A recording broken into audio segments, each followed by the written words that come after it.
पंचतंत्र में जीवन प्रबंधन के व्यवहारिक सूत्र पर व्याख्यान होना है। वस्तुतः पूरा कार्यशाला का संकल्पना ही आपका है। मैं बिना किसी औपचारिकता के आपको व्याख्यान के लिए आमंत्रित करता हूँ। और आयोजकों का एक संस्कार होता है कि विद्वान वक्ता का वह जरूर ही कुछ। आदरणीय कमला जी ने भी उसको एक विस्तार दिया है। अब इसमें इतने प्रकार की कथानक है, कहानियां हैं और उसका संदेश भी बहुत स्पष्ट है। राजनीति के लिए भी है, अर्थनीति के लिए भी है, जीवन की जो व्यवहारिकता है, लोकाचार है, लोक व्यवहार है, उसके संदर्भ में भी उसके मैसेज हैं। संपूर्ण ग्रंथ ही जीवन का प्रबंध है। ये मनुष्य जीवन कैसे जीना है और कैसे हमको सफलता प्राप्त करनी है, छोटी छोटी कहानियों के माध्यम से, सूत्रों के माध्यम से ये पिरोया गया है। मैं यहाँ कुछ जो प्रबंधकीय सूत्र हैं, हर सूत्र, हर कथा में प्रबंध है, लेकिन कुछ सूत्र जो ध्यान में आते हैं वो मैं आपको बताता चलूंगा और अंत में उसको समाप्त कर दूंगा। समय कम है, केवल कथा सुनाना ही मेरा उद्देश्य नहीं है। ये हम पढ़ रहे हैं, उद्योगिनम पुरुष सिंहोपैति लक्ष्मी दैवेन देयमिति का। देखिए कितना स्पष्ट चिंतन है। जो लक्ष्मी है वो कैसे आती है? तो उद्योग से आती है, पराक्रम से आती है। भाग्य से लक्ष्मी आ जाएगी, ये तो आलसी लोगों का कथन है, जिनको कुछ करना नहीं है जीवन में। वही इस प्रकार का चिंतन करते हैं कि लक्ष्मी दैवेन देयमिति, दैव दे देगा। यह कथन, यह जो कुछ नहीं करना चाहते हैं, अनुद्योगी हैं, वह करते हैं। लेकिन जो अध्यवसाय युक्त है, जो निरंतर अपने प्रयत्न करता है, कुछ न कुछ उपाय लेकर चलता है, वह निरंतर अपने जीवन में एक चरण से दूसरे चरण, दूसरे चरण से तीसरे चरण, इस प्रकार सफलता प्राप्त करता है। अभी हम जो आदरणीय कमला जी सुन रहे थे, वह भेद सुन रहे थे कि संप्राप्ति, अच्छा संप्राप्ति सुन रहे थे, बहुत अच्छा है। तो मैं संप्राप्ति को स्पर्श नहीं करूंगा क्योंकि वह फिर रिपीटिशन होगा। लेकिन एक कथानक भेद से शुरू होता है। हमने सुन लिया है, भेद है, संप्राप्ति है और अंत में जो परीक्षण है, तो वह कितने महत्वपूर्ण है उद्यम के संदर्भ में। मेरा केवल सारा जो फोकस है उसी पर रहेगा। इंडस्ट्री के लिए, उद्यम के लिए, व्यापार के लिए, धन के लिए और मैनेजमेंट के लिए कैसे वह उपयोगी है। राजनीति भी एक तरह से हमारा प्रबंधन भी। कल हमको बताया जो आनवीच की त्रयी वार्ता और दंड नीति। तो वार्ता क्या है? वह शुद्ध रूप से बिजनेस है। दंड नीति क्या है? वह शुद्ध रूप से एडमिनिस्ट्रेशन है।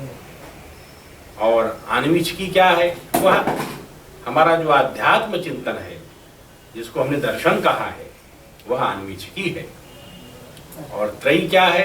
हमारी जो संन्यास परंपरा है, जिस पर आधारित है, संत परंपरा आधारित है, हमारे वेद हैं, उपनिषद हैं, ब्रह्मसूत्र है, तो प्रस्थान त्रयी जिसको कहा है, यह पूरा उसमें संकलित और उस ज्ञान परंपरा में से आता है।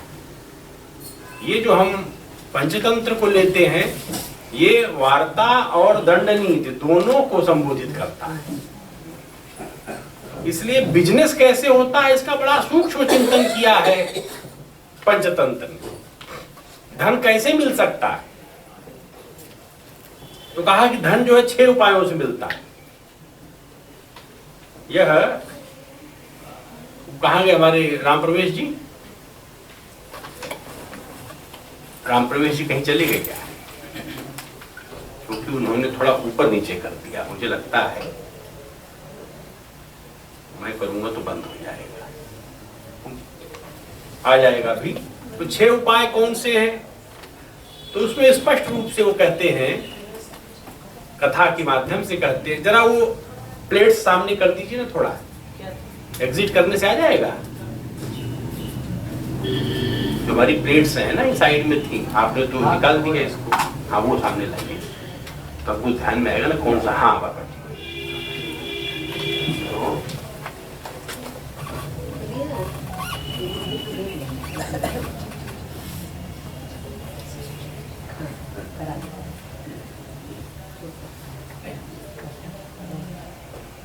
चल नहीं रहा।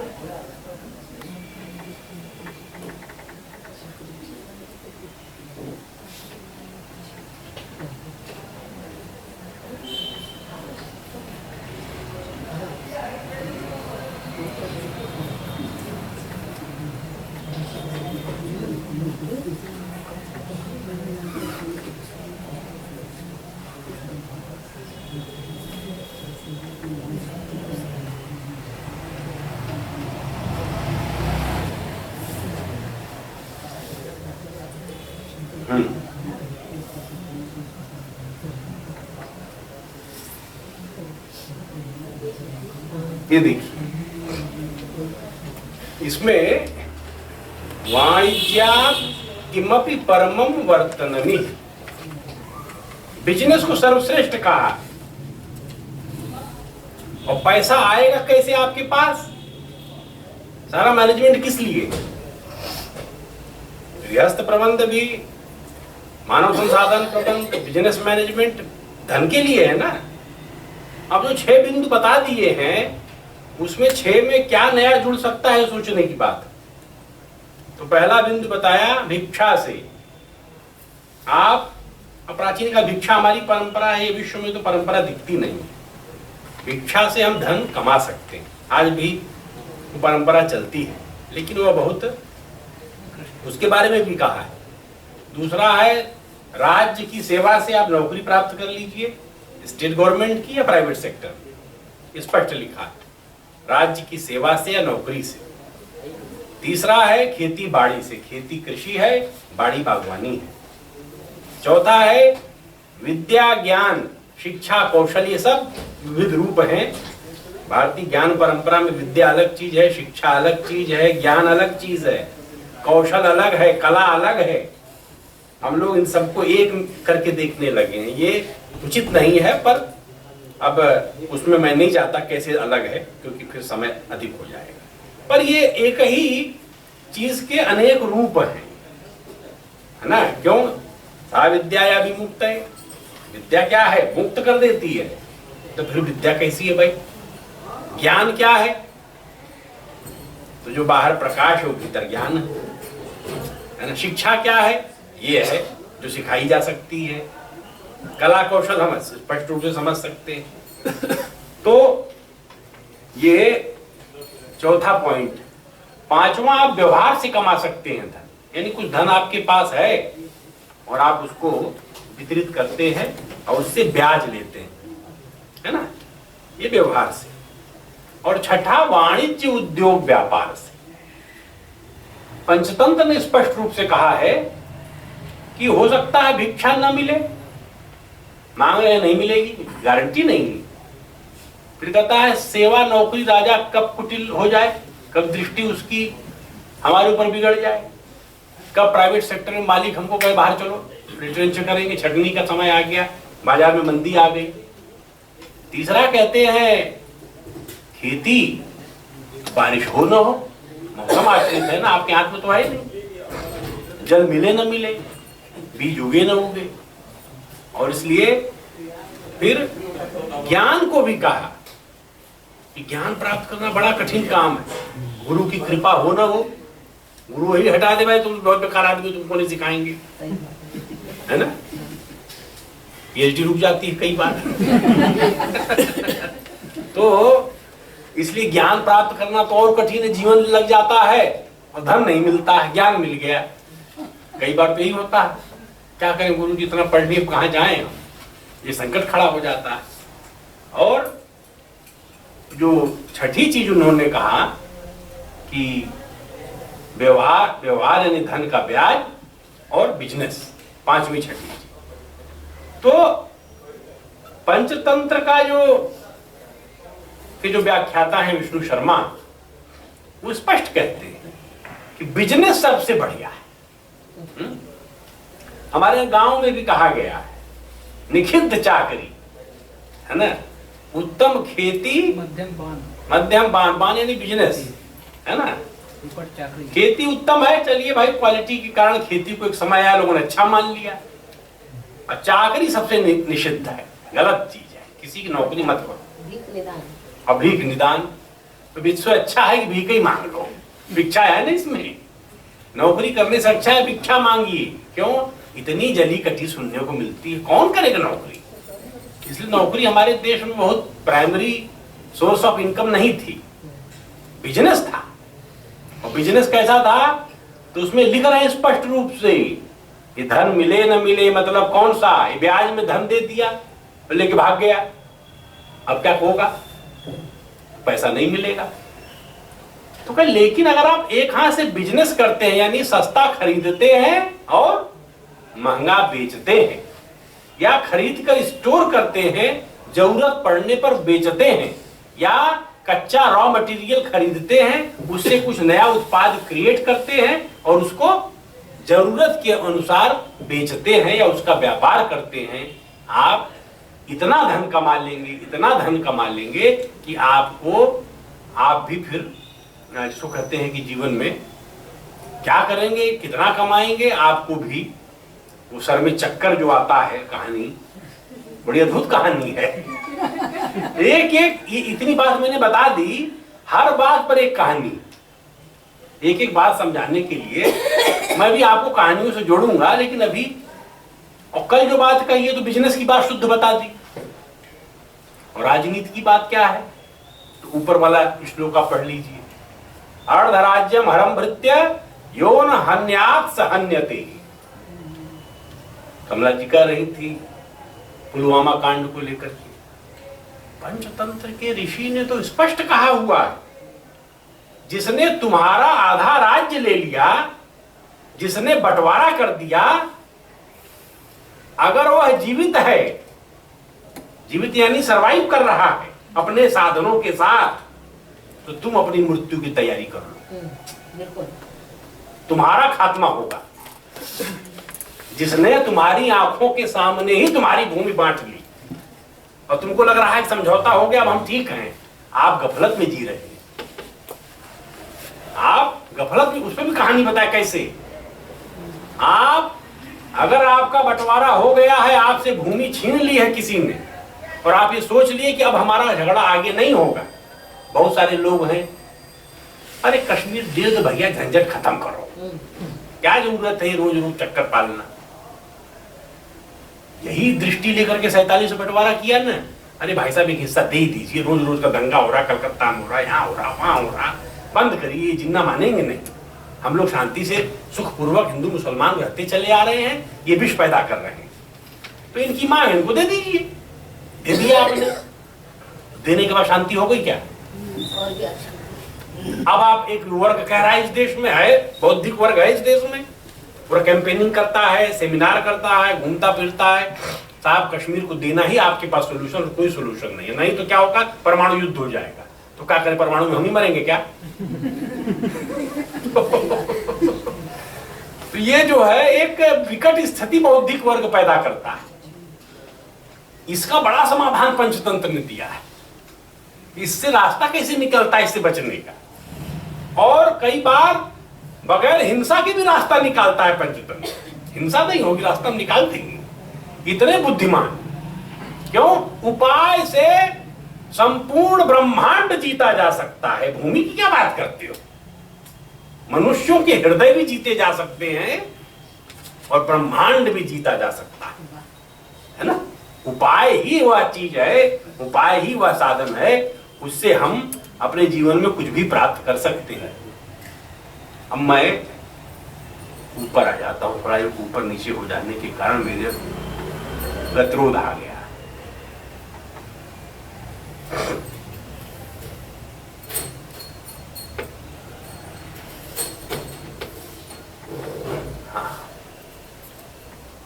ये जो पहला अध्याय है ये मित्र भेद का, बहुत सुंदर अध्याय। कभी आप लोग उसको मन से पढ़िए पुस्तक लेकर के, मूल पुस्तक लेकर के, तो आपको बहुत विचार आ जाएंगे। गुरु को योग के सुयोग गुरु के सानिध्य में पढ़ेंगे तो आपको स्पष्टता होगी, नहीं तो आप उसमें कंफ्यूज भी हो जाएंगे, क्योंकि बहुत सारी चीजें बहुत लोगों के लिए नहीं होती। क्या करणीय क्या अकरणीय, ये जो है मनुष्य की बुद्धि के लेवल से तय होता है, आप उसमें क्या ग्रहण कर रहे हैं। इसलिए सबके लिए सब नहीं है, हर चीज हर आदमी पढ़े ऐसा नहीं होता है। जिसको जो जरूरी है वो पढ़े, ये होता है। इसलिए जो कर्कट और दमनक जो थे ये तो हम सबको पता ही हो गया, फिर भी ये कौन थे दोनों? तो पिंगलक की कथा आती, संजीवक और पिंगलक।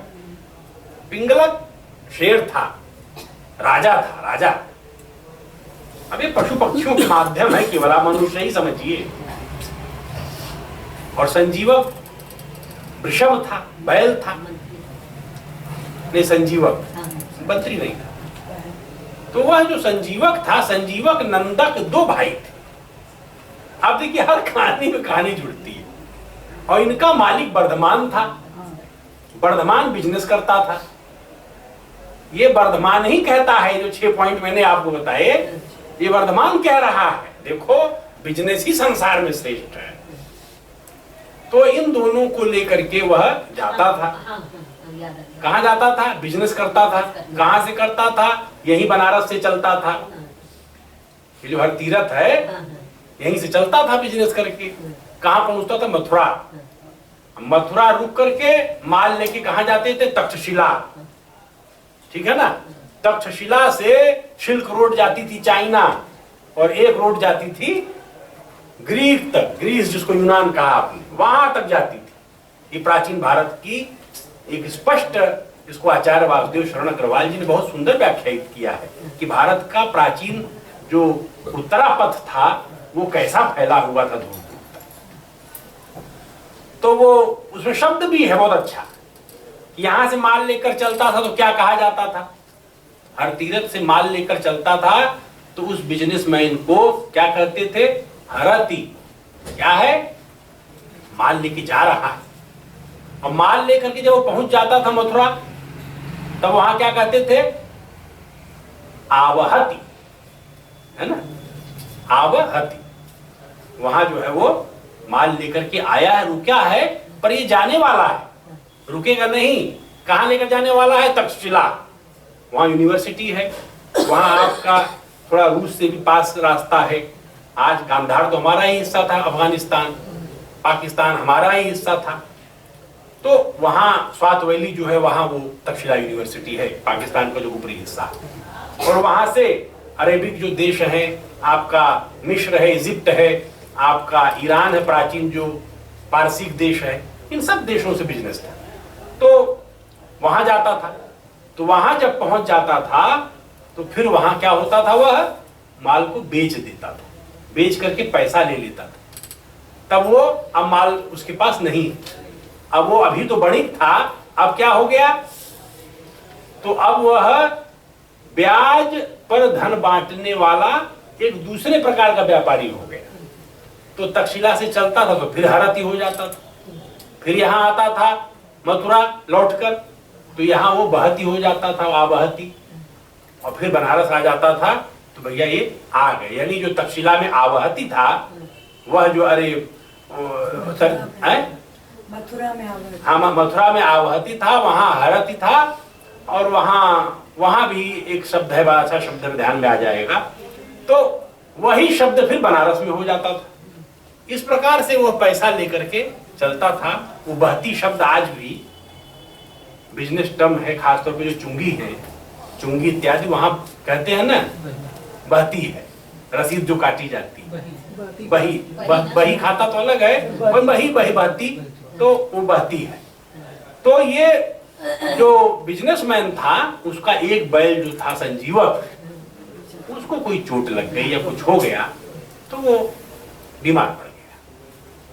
3 दिन 3 रात उसने सेवा की, लेकिन अचानक उसके सिपाहियों ने और सहयोगियों ने कहा महाराज ऐसा है, आप इसकी सेवा करेंगे और बड़ा खूंखार जंगल है, मारा जाएगा ये और हम सब मारे जाएंगे इसके कारण, इसलिए जो नंदक है उसी पर लेकर के सामान चले जाइए यहाँ से, और खतरा नहीं पालना चाहिए, लंबे समय तक खतरा सर पे नहीं रखना चाहिए।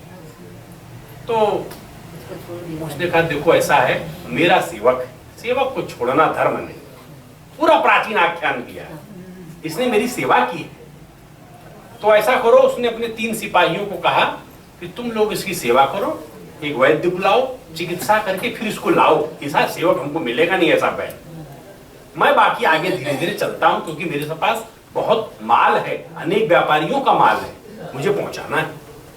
वो लेकर चला गया। सिपाहियों ने क्या कहा कि यार 2 दिन रुके और फिर उसको वहीं उसे छोड़ दिया। देखो ये जो व्यापारी हमको भी मरवा देगा, जंगल है, डाकू लुटेरे भी यहाँ रहते हैं, रात में रुकना ठीक नहीं। तो वो सब वहां से उसको छोड़कर चले गए। तो उसने बाद में पूछा अरे क्या किया तुमने उसका? करे साहब वो तो एक दिन बाद मर गया, वो जो संजीवक था मर गया। तो देखिए प्रेम, हाँ वर्धमान जो बेचारे रोने लगे, अरे मेरा इतना प्रिय बैल था, उसकी उन्होंने सारी दैहिक क्रिया वो की जैसा मनुष्य की करते हैं। उधर क्या हुआ, वो बैल पड़ा रहा 3 दिन, कुछ हवा अच्छी चली, पछुआ जो भी पूर्विया कहिए, तो थोड़ा उसको जान आई, वो उठ करके खेतों में चरने लगा और बहुत वहां सुंदर जो है हरियाली थी, खा पी करके बड़ा मस्त हो गया। यमुना का किनारा था, मथुरा के पास जगह थी, तो वहीं पर यमुना के किनारे खा पी करके 15-20 दिन में हृष्ट पुष्ट हो गया। फिर दौड़ने लगा और ऐसा सुंदर उसका गठीला शरीर और उसका डील डॉल जो है ऊपर निकला रहता था, तो बिल्कुल जैसा बाहुबली का सांड वैसा सांड होकर के घूमने लगा। अब ऐसा घूमते घूमते वो खूब अपना रमाता था, हो आवाज करता था ऐसा। तो आवाज करने के कारण उसी क्षेत्र में जो राजा था उस वन का, वह पिंगलक था। पिंगलक जो है वह चतुर्मंडल बनाकर बैठ गया, उसके डर के मारे। अब देखिए चतुर्व्यूह, उसको कल्पना थी। चतुर्व्यूह में कौन?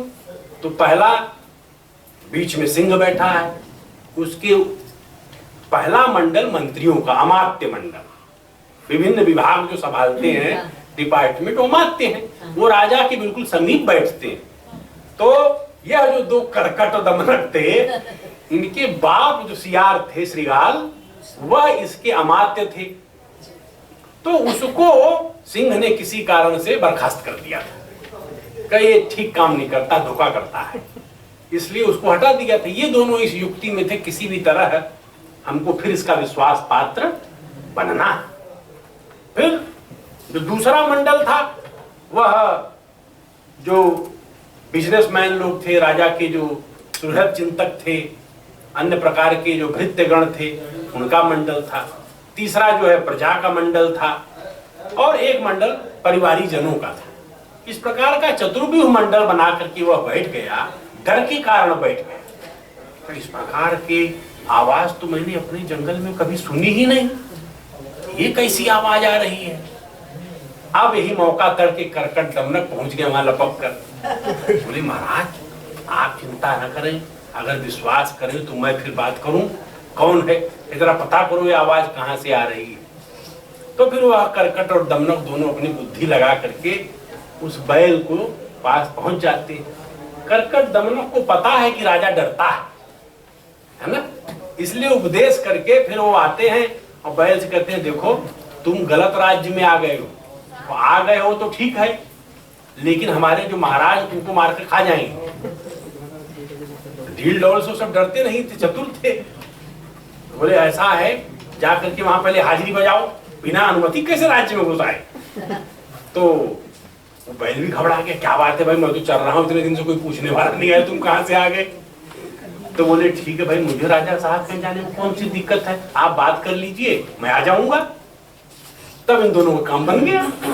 राजा डर रहा है और ये तैयार है, तुरंत पहुंच के महाराज ऐसा हड़का दिया है कि आप चिंता मत करिए और आपके चरणों में दंडवत रहेगा। लेकिन महाराज हमारे पास तो कोई अधिकार ही नहीं है। अगर पूर्ववत पिता की तरह आप हमारे ऊपर विश्वास रखते तो इस संकट को हम आने ही न देते।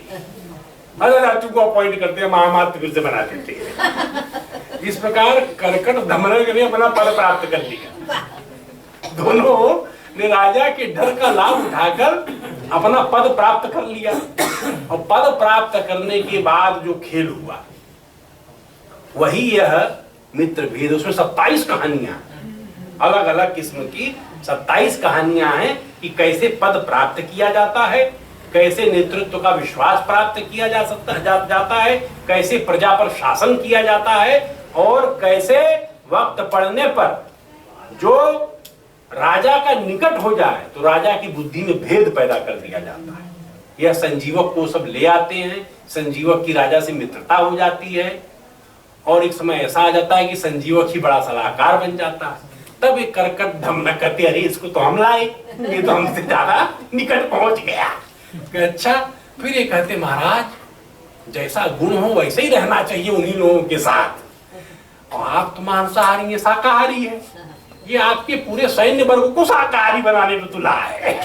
तो इसको जल्दी से आप इससे पिंड छुड़ाइए, नहीं तो शत्रु राज्य का धावा शीघ्र होने वाला है और आपकी सेना अब जो है उस तरह बहादुर नहीं रही। इस प्रकार से भड़का करके इधर उधर का करके वह पिंगलक को और संजीवक को युद्ध के अखाड़े में उतरवा देते हैं दोनों, और इस प्रकार आनंद करते हैं। फिर एक कर्कट दमनक की वार्ता है। हम आगे बढ़ते हैं। तो ये भाई बड़ा धीमे चल रहा है आपका ये। खैर आ गया। हाँ, अब देखिए, औषधानाम सुमंत्राणाम बुद्धिश्चैव महात्मनाम असाध्यम नास्ति लोके यत्र यत्र ब्रह्मांडस्य मध्यकम। जो मैंने पहले कहा, सुंदर कितना है। औषधि से, धन से, तंत्र मंत्र से, बुद्धिमानों की तीक्ष्ण बुद्धि युक्त सलाह से, इन चारों से ऐसा कोई कार्य नहीं है जो इस ब्रह्मांड में न किया जा सके। दिख रहे हैं आप? औषधि से, धन से, तंत्र मंत्र से और बुद्धिमानों की बुद्धि युक्त सलाह से। हिंसा नहीं है इसमें कहीं। और संपूर्ण पंचतंत्र के ऋषि ने घोषणा कर दी है, कोई कार्य नहीं ब्रह्मांड में जो हो नहीं सकता। अब कैसे हो सकता है इसकी फिर युक्ति बताई है। क्या है? अभी देखिए, इसमें कथा भी आ जाती है। जुलाहा और रथकार की सहायता से वो जो एक राजा की बेटी थी, बड़ी सुंदर सुंदर थी, यानी जब रूप लावण्य लेकर निकलती थी तो पूछिए नहीं। एक जुलाहा था, वह अपना दिन भर साड़ी बुनता था और बाद में जो है घूमता था। शाम को घूमते समय उसने देख लिया तो उसका मन आ गया रानी पर, राजकुमारी पर। फिर उसने कहा कि अपना यह मन का दुख किसको बताऊं, ऐसा सौंदर्य देखने के बाद भी मैं इस धरती पर जीवित हूं, या तो वह मुझे प्राप्त हो या तो मैं मृत्यु को प्राप्त हूं, दो ही रास्ता है। तो अपने मित्र रथकार को बताता है, देखो भाई, मुझसे भी इस जीवन में अब जुलाहे वाला काम नहीं होगा, मैं उसे प्राप्त करना है। देखिए, तो वह राजपुत्री थी। रथकार कहता है, राजा की बेटी है, मारे जाओगे, अपने भी मरोगे और अपने पूरे परिवार को ले जाओगे, इसलिए इस प्रकार का कार्य मत करो। का नहीं, मैं या तो फिर मरी जाऊं, आत्महत्या कर लूं। तब रथकार कहता, नहीं ऐसा मत करो तुम, मैं कुछ सहायता करता हूं, ऐसा करो। देखो, उतनी सौंदर्यवती है, उसके लिए विष्णु सदृश ही जो है बनना पड़ेगा। क्या तुम बन सकते हो? तो ठीक है, कुछ खा पी करके बड़ा सौंदर्य साधन लगा करे, सौंदर्य प्रसाधन, वह जो है महीना भर में सुंदर हो करके तो रेशमी कपड़े उपड़े धारण करके, और उसने अपना रूप ऐसा कर लिया, चक्कर लगाए, मुकुट पहने, विष्णु की तरह ही रहने लगा। उस रथकार ने एक सुंदर रथ बनाया। वो रथ कैसा था? उड़ सकता था।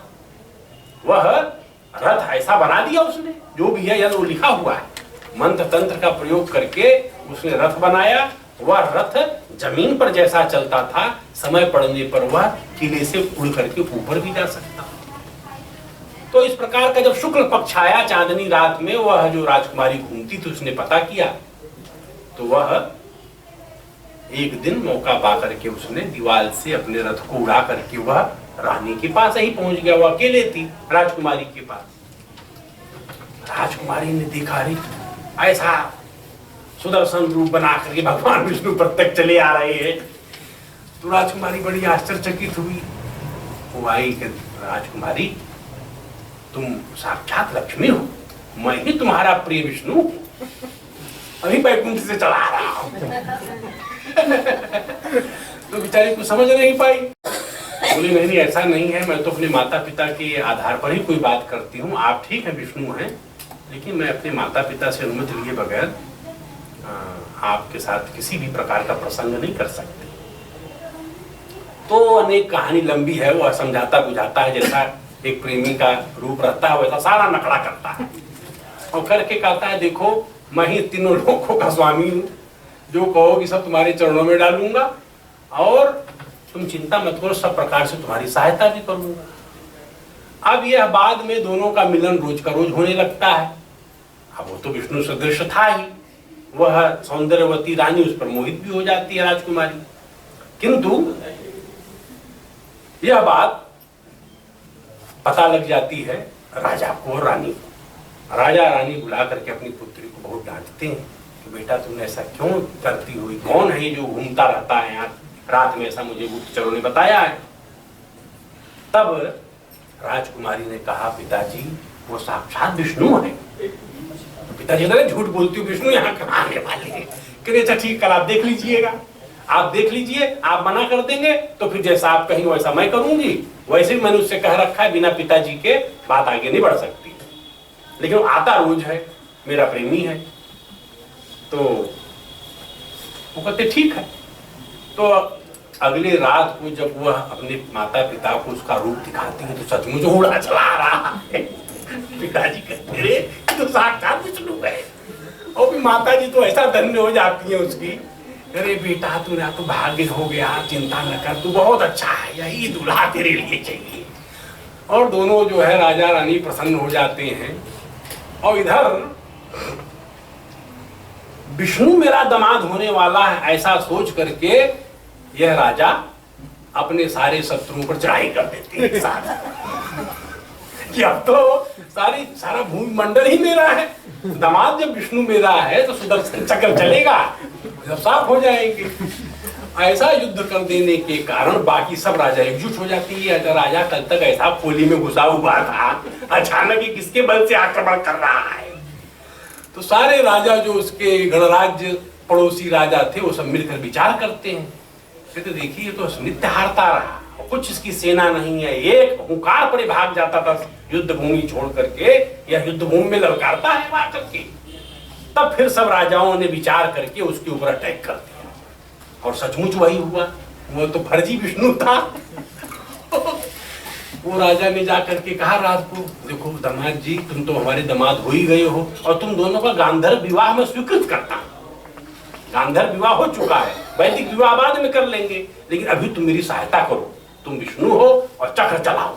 ये सब शत्रु आकर के मेरे राज्य का हरण कर रहे हैं। तो कहता है चिंता मत करिए, मैं जरूर जो है कुछ न कुछ उपाय निकालूंगा।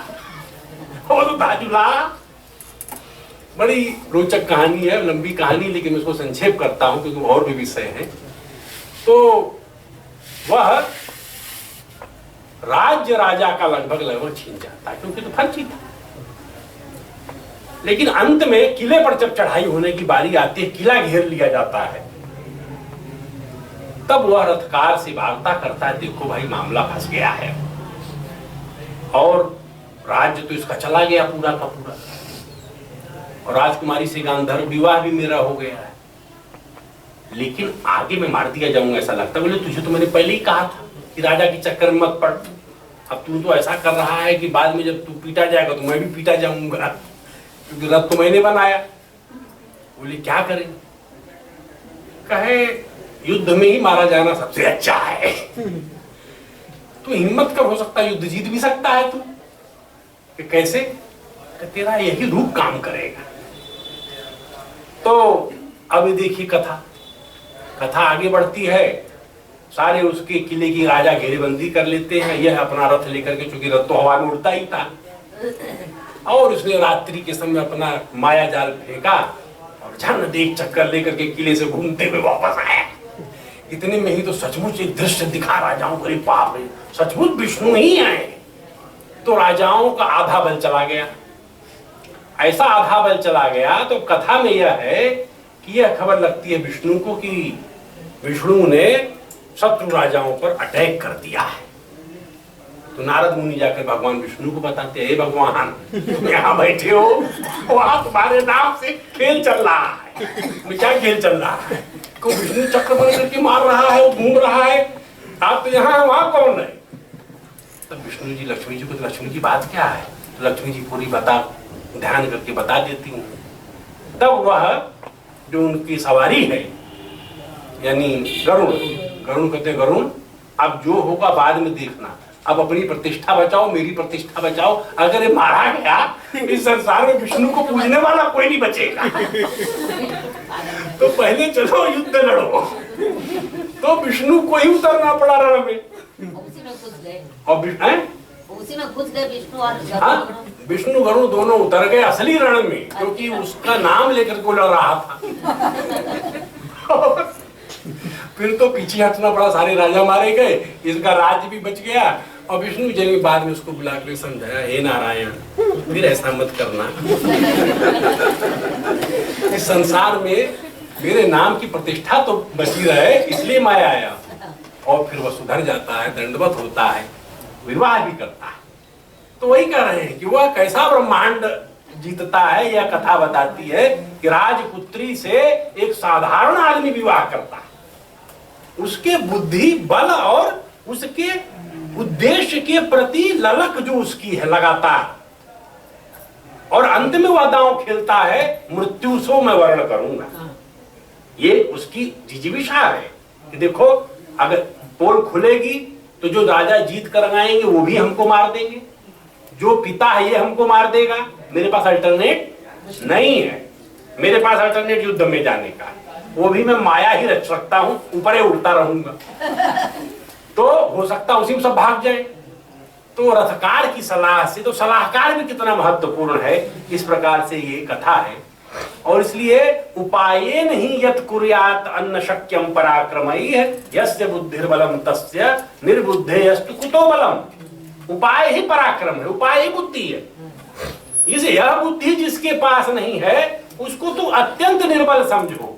यानी जो काम उपाय और मेथड से हो सकता है वह बल प्रयोग से नहीं हो सकता। उसके लिए फिर एक कहानी आती है। देखिए, ये मेथड और उपाय क्या है? प्लानिंग है, अनागत है। अनागत के बारे में पूरा विचार करना। अनागत क्या है? आपने जो कार्य शुरू किया है, जो इनिशिएटिव लिया है, उसके बारे में आपको विचार होना चाहिए कि अब आगे क्या क्या आने आ सकता है, क्या क्या सर्कमस्टांसेस हमारे सामने खड़ी होंगी, उसके बारे में फुल प्रूफ प्लानिंग करना, यही उपाय है। इसको चाणक्य ने बहुत अच्छे से इंटरप्रेट किया है अपने कौटिल्य अर्थशास्त्र में। तो इसमें कथा आती है कि वह जो कौवी काकी रहती है, वो कथा हम सब ने सुनी है। वह पेड़ पर रहती है, कौवा और कौवी, उनके बच्चे होते हैं। अंडा जब भी देती थी तो नीचे एक काला सर्प रहता था पेड़ के नीचे, वो चढ़ करके अंडे खा जाता था। वो कौवी जार जार रोती थी, हे भगवान, कैसा मेरा भाग खराब कर दिया। एक तो ऐसी जगह मिली, वहां नीचे सर्प मिला। कौवा बेचारा उसको बार बार मना करता था, ढाढ़स बताता था, किसी दिन हमारे अच्छे दिन आएंगे, हम इस कष्ट से मुक्ति पाएंगे, चलो पुनः हमारा बच्चा होगा, हम उसको उसकी रक्षा करेंगे। लेकिन वो लगातार प्रयत्न के बाद भी जब अंडा दे, सर्प खा जाए।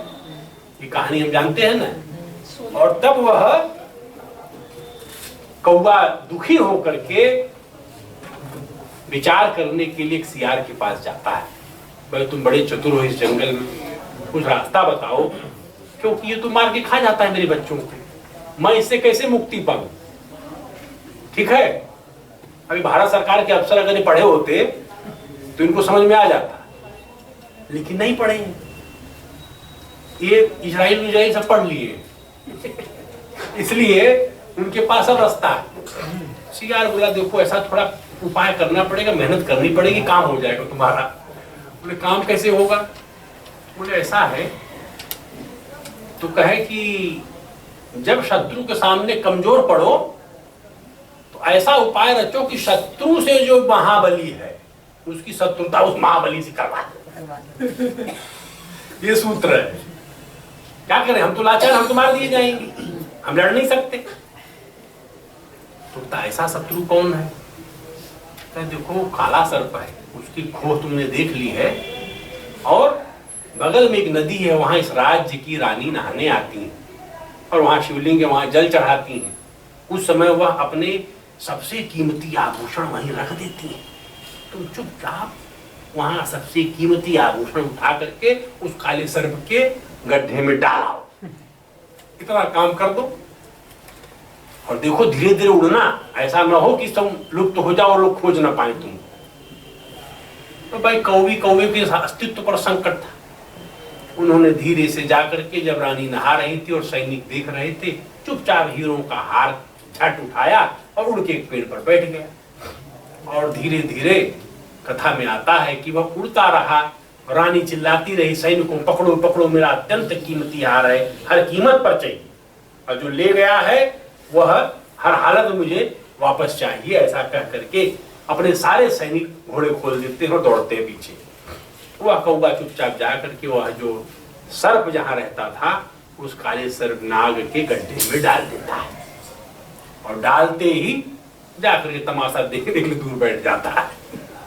और फिर उसमें कथा में है कि सैनिक जो है समझ जाते हैं यहाँ सर्प रहता है, तो फिर भाले से उसको खोदना, फरसे से खोदना, इधर उधर किसी तरह से उस सर्प को निकाल के मार करके, और तब जो है वह हार वापस रानी को ले जाकर दे देते हैं।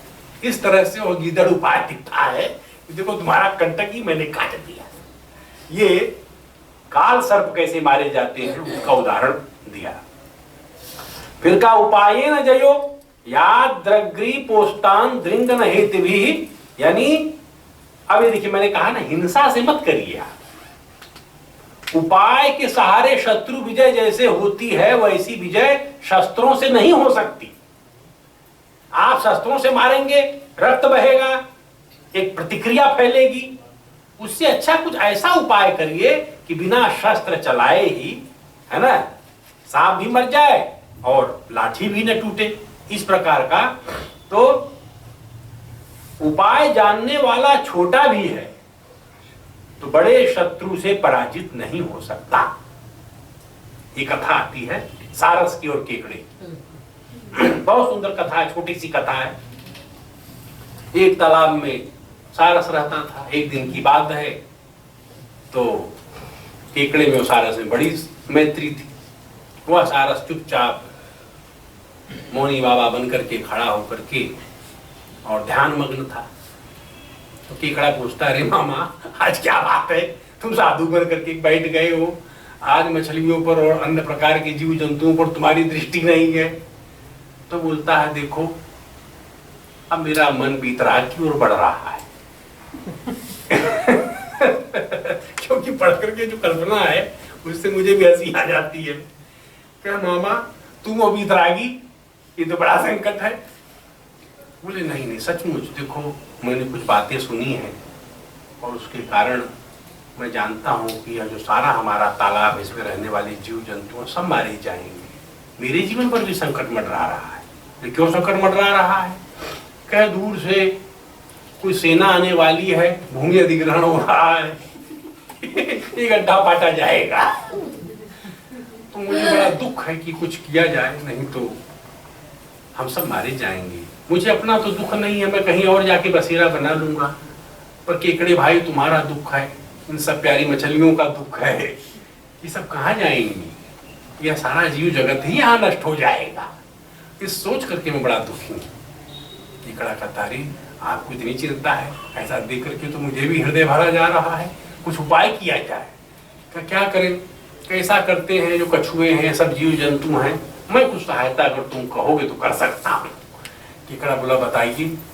बोले बगल में पास में एक अन्य तालाब भी है, उसका अधिग्रहण नहीं हो रहा है, तो अगर आप लोग विश्वास करेंगे तो मैं अपने चोंच में रख करके अथवा पीठ पर लाद करके इसके सबको उठा करके वहां शिफ्ट कर दूंगा।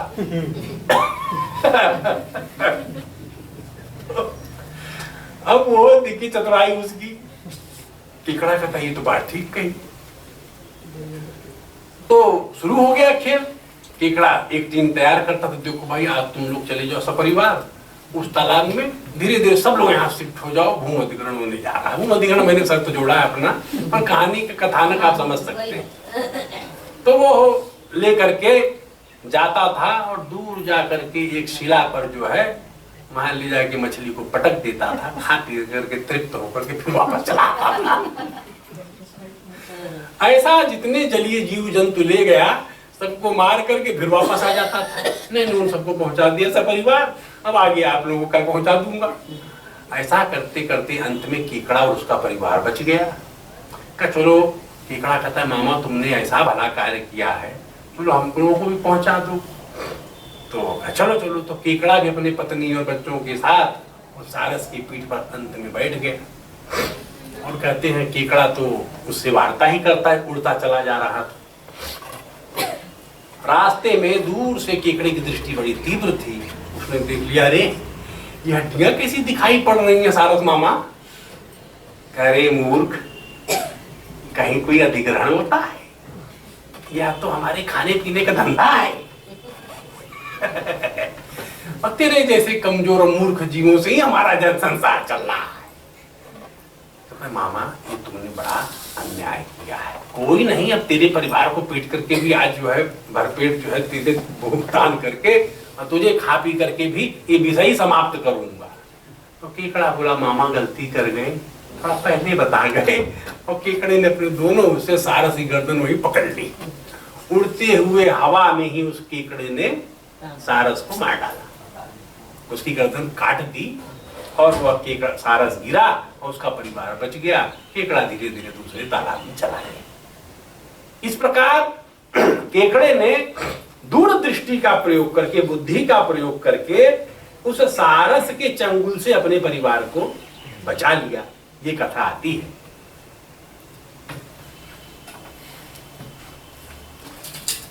अब देखिए, बुद्धेर बुद्धिमताम लोके नास्त गम्यम ही किंचन बुद्धया यतो हता नंदस चाणक्ये नासी पाणयः। है ना? बुद्धिमान लोग बुद्धि से क्या नहीं कर सकते। देखो, अस्त्र शस्त्र सैन्य से सुसज्जित नंद वंश को उस अकेले निसहाय चाणक्य ने ही उस पूरे साम्राज्य को नष्ट कर डाला। ये जनसंख्या गिनते हैं आजकल, जिसकी जितनी संख्या भारी उसकी उतनी भागीदारी। अरे क्या नारा दे रहे हैं। ये भारत शुरू से ही विचारवंत लोगों के कारण सर्वाइव करता रहा है, और इसलिए बुद्धि से ही जीवन में सब कुछ हो सकता है उपाय से। यह बड़ा सुंदर श्लोकी पंचतंत्र में ही है। एक पक्षी सुना रहा, हाँ, एक पक्षी चाणक्य की महिमा गा रहा। पक्षी क्या गाएगा, लेकिन वह जो विष्णु शर्मा है, वह जो चारों राजकुमार हैं, उनको भारत की परंपरा बता रहे हैं। देखो, तुम तो राजा के बेटे हो, और यहाँ तो राजा का कोई बेटा नहीं है, गरीब घर से निकला हुआ अत्यंत साधारण युवक, उसको देश की चिंता थी। और इसलिए लोग कहते हैं, एक प्रश्न है, बिन मांगे सलाह मत दीजिए। आपको सलाह किसने मांगी? पंचतंत्र उल्टा कह रहा है। पंचतंत्र कहता है जिस बात से लोक का हित होता है और आप जिसका हित चाहते हैं, वो आपकी बात बुरी माने चाहे अच्छी, शुभ हो या अशुभ, खराब लगे या बुरा, जैसा अच्छा लगे या बुरा, आप उसको जरूर सावधान कर दें। इसमें अगर आप हितैषी हैं तो उसमें जरा भी संकोच मत करें। और इसलिए इस प्रकार से कहा है ना, सर्पाणाम च खलानाम च सर्वेषाम दुष्ट चेतसाम अभिप्राया सिद्धयन्ति तेनेदं वर्तते जगत, है ना। सर्पों के, दुष्टों के, आतंकवादियों के सारे मनोरथ, यहाँ आतंकी मैंने जोड़ दिया है, सारे मनोरथ पर वहां ऐसा लिखा हुआ है जो दुर्जन है उस प्रकार के मनोरथ सिद्ध हो जाते तो ये संसार कब का खत्म हो गया हो, है ना। पर उनके सारे विचार सदा विजयी नहीं होते, इसीलिए यह संसार जीवित है। सत्य और धर्म की ही प्रतिष्ठा होगी। सत्यमेव जयते नानृतम, जो असत्य है वो नहीं जीतेगा, ध्यान रखिए, ये भारत की दृष्टि है। इसलिए सत्य के पक्ष में खड़े रहो, बुद्धि के साथ खड़े रहो, अन्याय मत करो, अत्याचार मत करो किसी पर, किसी का शोषण मत करो, पर अपने जीने के लिए जियो और जीने दो पर पूर्ण विचार करके आगे बढ़ो। इस प्रकार का संदेश यह पंचतंत्र हमको देता है। अब देखिए, कोई वस्तु कभी अकेले नहीं खानी चाहिए, है? हाँ। कोई भी वस्तु अकेले मत खाइए। लाभांश भी आपको मिलता है, आपने कोई उद्यम खोल लिया है, अकेले पूरा लाभ मत लीजिए, बांटिए उसको। वितरण करने से ही बढ़ता है ज्ञान भी और धन भी। सब सो जाएं तो अकेले मत जागी, संदेह के घेरे में आप आ जाए। बिना सहायक के कहीं अनजानी जगह अकेले मत जाइए। गंभीर विषय है, कोई चिंता में डालने वाला है, अकेले विचार मत करिए। ये पंचतंत्र कह रहा है ना। अकेले क्यों ना खाइए, इस पर एक कथा, हर पॉइंट पर एक कथा। तो कहे भारंड पक्षी की कथा आती है। भारंड पक्षी जो है वो कैसा था, मुंह दो थे पेट एक था। तो एक दिन भारंड पक्षी को अच्छी रसीली चीज मिल गई तो वह जो बायां था, वाम गर्दन और दक्षिण गर्दन, वामपंथी दक्षिणपंथी, तो दोनों गर्दन जो हैं साथ साथ चलते थे, पेट एक था। तो जो बाईं गर्दन है उसको, दक्षिण गर्दन को एक रसीला पदार्थ मिल गया खाने को। पहले तो दोनों साथ साथ खाते थे, एक दूसरे को देते थे। इधर कुछ मतभेद हो गया तो दाहिनी गर्दन ने बाएं को देने से मना कर दिया। तो दाहिनी गर्दन ने अपना रसीला पदार्थ मुंह में उठा लिया, खाने लगा। तो बाईं गर्दन ने कहा, भाई साहब ऐसा है, आधा मुझे भी दो। बोला, देखो भाई साहब, बड़े परिश्रम से मुझे मिला, तुम तो ऐसा ऊँघ रहे थे और हम मेहनत कर रहे थे, तो हमको मिल गया है, हम खा रहे हैं। अब जो आधा इसमें से बचेगा वो अपनी पत्नी को दूंगा, यानी अपनी जो प्रेयसी है उसको दूंगा। तो बड़ा दुखी हो जाता है। तो प्रेयसी के पर मैं संक्षेप कर रहा हूं, वो प्रेयसी को आधा देता है, खूब दुलार पुजार करता है।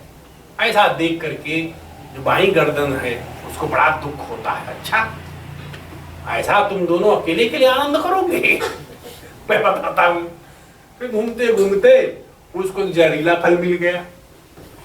जहरीला फल लिया तो गुस्सा है, गुस्सा जो है विवेक नष्ट कर देता। क्रोध था उसको, उसने ले लिया मुंह में। आप दक्षिण गर्दन कह रहे, भाई साहब क्या करने जा रहे हो? तो क्यों, हम अकेले खाएंगे? बोले, अकेले मत खाओ, खाने योग्य ही नहीं है। बोले, नहीं हम खाएंगे। क्या कर लोगे तुम? और वो खा गया और उसका विनाश हो गया। यानी संस्था जो है, संस्था चलती है तो उसमें काम करने वाले सैकड़ों लोग हैं, सब अपने परिश्रम से, बुद्धि से उस संस्था को मजबूत करते हैं। क्योंकि गर्दन अनेक है, सबका कोष एक है। तो उस कोष को जो जुटाने में लगे हैं तो वितरण भी सब में बराबर होना चाहिए, उनकी मेहनत और श्रम के अनुसार। यहां ऐसा नहीं करोगे तो क्या होगा, कोई न कोई गर्दन विष पैदा कर देगा। यह पंचतंत्र की कथा है। तो इससे चिढ़ करके दूसरे बोले। अब देखिए, अपरिचित स्थान अनजाने रास्ते पर भी अकेले नहीं जाना चाहिए। पुरुषेण को अपि सहाय कार्य नेका की नाम गंतव्यम। रास्ते में चलते समय किसी न किसी को साथ ले ही लेना चाहिए। ऐसा ही एक युवक नौकरी के लिए प्रदेश जा रहा था, तो उसकी माँ ने कहा, बेटा प्रदेश जा रहे हो, वहां का स्वभाव तुम नहीं जानते, वहां के लोगों को तुम नहीं जानते, वहां के जंगल व्यापार रास्ते को तुम नहीं जानते, पहले तो जाओ नहीं, पर अगर जा रहे हो तो किसी जानकार को लेते जाना चाहिए। पर वो अभी नहीं कर पा रहे हो तो कुछ लेते जाओ। कोई नहीं जाने को तैयार था। उसकी माँ ने काष्ठ की डिबिया निकाली और एक केकड़ा घर में घूमता था। वह केकड़ा जानता था, यानी उसको गंध वंध से पता रहती थी, और वो केकड़े को कपूर के डिबिया में बंद करके अपने बेटे को दे दिया। कोई नहीं है, इस केकड़े को ही लेते जाओ। ये देखिए, वह जो युवक था अपनी पोटली में उस केकड़े को लेकर के और रास्ते में चला गया।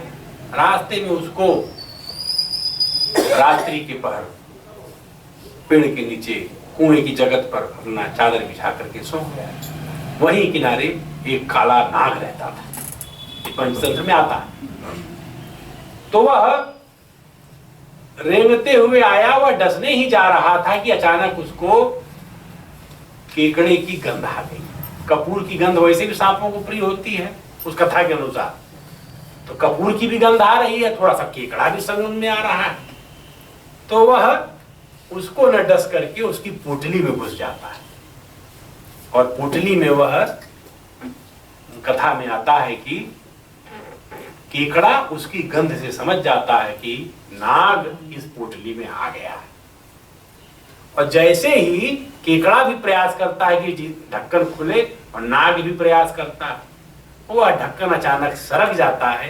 केकड़ा उस गंध को पहचान कर पहले से अलर्ट होने के कारण और सर्प अति आत्मविश्वास के कारण ये क्या कर लेगा, और केकड़ा फट दे उसकी गर्दन को, जैसे सारस को पकड़ा था वैसे ही वह उस सांप की गर्दन को पकड़ करके उसको मार देता है।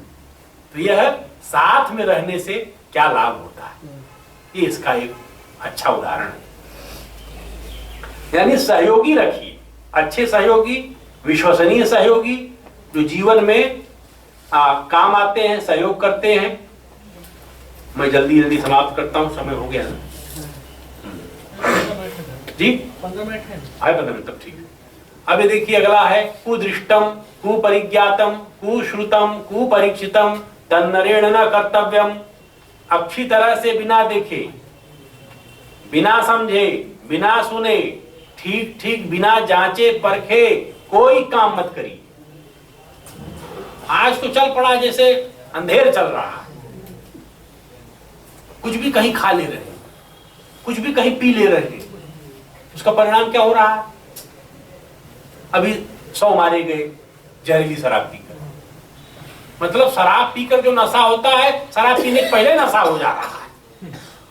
जरा भी परीक्षण नहीं है, जरा भी पेशेंस नहीं है। हमारे यहाँ पहले प्राचीन समय में हर चीज जीव जंतुओं को खिला करके ही खाने की प्रथा थी। ये भी पंचतंत्र में, अकेले मत खाओ। पहली कंवर गाय को, कुत्ते को, इस प्रकार के जीव जंतुओं को दे दो, उनको खिला दो। उसको क्यों पद्धति थी? कुछ होगा तो पता लग जाएगा। कुत्ता नहीं खाएगा, खा ही नहीं सकता, मिलावट है। कुत्ता जो अभक्ष्य है, कुत्ता नहीं खाता। पशु पक्षी जिसमें गड़बड़ है वो नहीं खाते।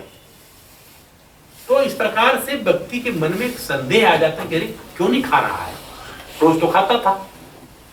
तो उससे जीवन की रक्षा होती है, इस प्रकार का विचार है। अब इसमें नश्यति विपुल मतरेव बुद्धि पुरुषस्य मंद विभवस्य। तो इसमें एक धनी सेठ की कहानी आती है। वह पाटलिपुत्र का धनी सेठ रहता है, और वो इस बात को बार बार, बहुत धनी था किसी जमाने में, अचानक उसका सब लूट जाता है, गरीब हो जाता है, दरिद्र हो जाता है। दरिद्र हो जाने पर कैसी उसकी दशा हो जाती है उसका वर्णन करता है। उसमें वो कहता है कि धन के बिना सब गुण व्यर्थ है। अब ऐसा मत मान लीजिए कि धन के बिना सब गुण व्यर्थ ही है। वो इसलिए कह रहा है क्योंकि उसका सब लुट गया, अब गुण कुछ काम नहीं आ रहा, क्योंकि धन से उसने संबंध बनाए सबसे, वो कह रहा है ना। तो कहता धन से सब गुण व्यर्थ हो जाते हैं, मेरा मान सम्मान कला कौशल सत्कार, मैं धनहीन हो गया, इसलिए ये सब मेरा साथ छोड़कर चले गए। और मेरा जो भवन है कैसा खिला रहता था, गीत संगीत नृत्य उत्सव होता रहता था, आज ये शमशान की तरह मुझे दिखता है। और निर्धन जो है वह गुणी को, गुणवान भी हो पर गरीब हो अगर तो कोई साथ नहीं देता, इस प्रकार का विचार वह अपने मन में करता रहता है। ऐसे में एक उसको कई दिन बीत जाने पर एक श्रमण आचार्य उसके पास आते हैं, घूमते घूमते देखते अरे ये कैसा इसका दिन खराब हो गया। तो वह श्रमण आचार्य उससे पूछते हैं तो बड़ा दुखी होता है, पर अपनी शक्तिता से जो भी दान पुण्य है उनको करता है। तो श्रमण आचार्य कहते हैं कि देखो भाई, तुम्हारी दशा मुझसे देखी नहीं जाती, तुमने जीवन भर मेरी सेवा की, जब भी तुम्हारे दरवाजे आया तुमने मुझे निराश नहीं किया, तो मैं चाहता हूं फिर से तुम उसी तरह धनी हो जाओ। बोले महाराज मेरे पास तो कुछ है ही नहीं। अब यही कहते हैं संतों का सत्संग करना चाहिए। संत विचार देते हैं निराशा में, निराशा में आपको ऐसी बात बता देंगे कि आपका दुख दूर हो जाए, इसलिए सत्संग की महिमा बहुत गाई गई। वो श्रमणाचार्य कहते हैं कि देखो मैं तुमको एक चीज दूंगा, लेकिन उसको करने की एक विधि है। तो विधि यह है कि मैं सिद्ध हूं, तो यह एक प्रकार का दंड है। यह दंड तुम जब मेरे सर पर प्रहार करोगे तो मैं यहां विलुप्त हो जाऊंगा और फिर स्वर्ण रूप में मैं बदल जाऊंगा। अब उसको ऐसा समझिए कि मेरी पोटली में स्वर्ण प्रतिमा है, सब तुम ले लेना, मैं विलुप्त गायब हो जाऊंगा यहां से। स्वयं मैं चूंकि संत हूं, तुम्हें कुछ दे नहीं सकता निकाल करके। संत तो भीतर की है, वो कैसे दे देगा? वो भिक्षा नहीं देगा किसी को, तो लेता है। तो ऐसा पद्धति है, तुम करो। तो सेठ कहता महाराज ऐसा पाप मुझसे मत कराई, जीवन भर मेरा ऐसा बीत गया। नहीं नहीं, देखो तुम उसमें कुछ भी आपद काले यही धर्म है ना। धर्म क्या है? अरे आपत्त काल में जीवन बचाना ही धर्म है। हाँ, आपदा आ गई है तो तुम दान पुण्य की सोच रहे हो आपदा में, पहले अपना जीवन बचाओ। और हम अपना चिंता मत करो, हम सिद्ध योगी हैं, हम हवा में चले उड़ते रहते हैं। तो तुम ऐसा करो, तुम यह स्वर्ण प्रतिमा लेकर अपने बिजनेस को फिर खड़ा करो, क्योंकि तुम्हारे कारण ही इस लोक में धर्म चलता है। तुम दान पुण्य करते हो, अपने कर्मचारी रखते हो, भृत्य रखते हो, संतों की सेवा करते हो, तो तुम नहीं रहोगे तो सब व्यर्थ हो जाएगा। मेरा रहना न रहना आवश्यक नहीं है, तुम गृहस्थ हो, तुम्हारा रहना आवश्यक है। ऐसा कह करके वो दंड दे देता है। उस समय यह दृश्य देख रहा था उस सेठ का नाई। नाई को तो घर में सीधा एंट्री रहती है। कहता अरे ये क्या हो रहा है? तो उसने इतना ही देखा कि वह लाठी मारी और सेठ ने सर पर, वह गायब हो गया और स्वर्ण प्रतिमा प्रकट हो गई। ऐसा देखकर तो नाई तो बड़ा चकरा गया। तो नाई को देख लिया सेठ ने, अरे इसने देख लिया, तो उसको बोला ये नापित उस समय है, यहाँ आओ। तो कोई बात किसी को बताना नहीं, राजा जान जाएगा तो मार डालेगा, इसलिए तुमको जो दक्षिणा चाहिए मैं दे देता हूँ। तो ऐसा करके नाई भी चुप हो जाता है। लेकिन नाई के मन में गुड़गुड़ाहट रहती है कि इतनी स्वर्ण प्रतिमा मिल गई लाठी मारने से। तो कहता है यहाँ तो बहुत श्रमण घूमते रहते हैं पाटलिपुत्र में, 2-4 को मैं भी लाठी दूं। और सचमुच ऐसा होता है। वो कथा लंबी है, उसमें नहीं जाता। तो एक जो है स्तूप के पास जाकर मठ से और सब कहता है सन्यास महाराज चलिए हमारे घर, आप लोग एक ही घर भिक्षा लेने जाते हैं, हमारे घर तो कभी आते नहीं, वो तरीका है। ऐसा करके कोई श्रमण तैयार न हो, लेकिन 5-7 श्रमण जो थे, भाई चलो ऐसा कह रहा है इसके घर चलते हैं। ऐसा घर जाकर के सबको बिछा देता है, अपना जो है बैठने की व्यवस्था जो है, क्या आप सबको महाराज पत्थर उत्तर परोस के भी खाना परोसते पत्थर वत्थर लगा करके लाठी लाता है, बड़ी मोटी बनाई एक साथ 5 प्रतिमा मिल सकती है, दे दनादन 5 को मारना चालू करता है, लेकिन अब वहां शोर मच जाता है, बेचारे रोने लगते हैं, सामने मारा को तब तक बाहर जो है सैनिक घूम रहे थे, सैनिकों को आवाज सुनाई पड़ती है, श्रवण चिल्ला रहे हैं, हाँ बुद्ध मर गए। तो ऐसा करके वह घबरा जाता है, नापित ये क्या हो गया, तो वह अरेस्ट हो जाता है। कथा आती है कि यह आप बिना विचारे, बिना सोचे समझे, बिना जाने बूझे आप कॉपी करने लगेंगे तो आप फंस जाएंगे। इसलिए अपनी बुद्धि को अप्लाई करिए, what you are going to do, और तुम्हारे लिए क्या है, उनके लिए क्या है, तुमने असल बात जानी नहीं, कॉपी करने लगे तो उसका दुष्परिणाम क्या होता है। अभी बाद में जज के यहाँ पहुंचती है, कोर्ट में, वो भी कहानी है पूरी। कोर्ट में पहुंचती है तो फिर वो बुलाया जाता, नहीं तुमने क्यों मारा, बोला महाराज हम क्या बताएं, हाँ तो सेठ जो यहाँ का नगर सेठ है वही मारा था, अब तो सोने की प्रतिमा प्रकट हो गई थी, ये सब तो मार खाए, खून आ गया, हम क्या जाने ऐसा हो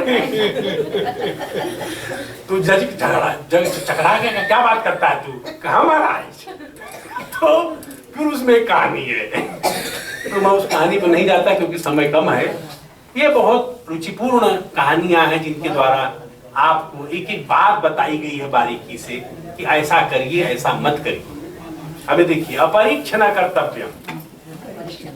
कर्तव्यम सुपरीक्षितम पश्चात भवति संतापो ब्राह्मण्या नकुलाद्यथा,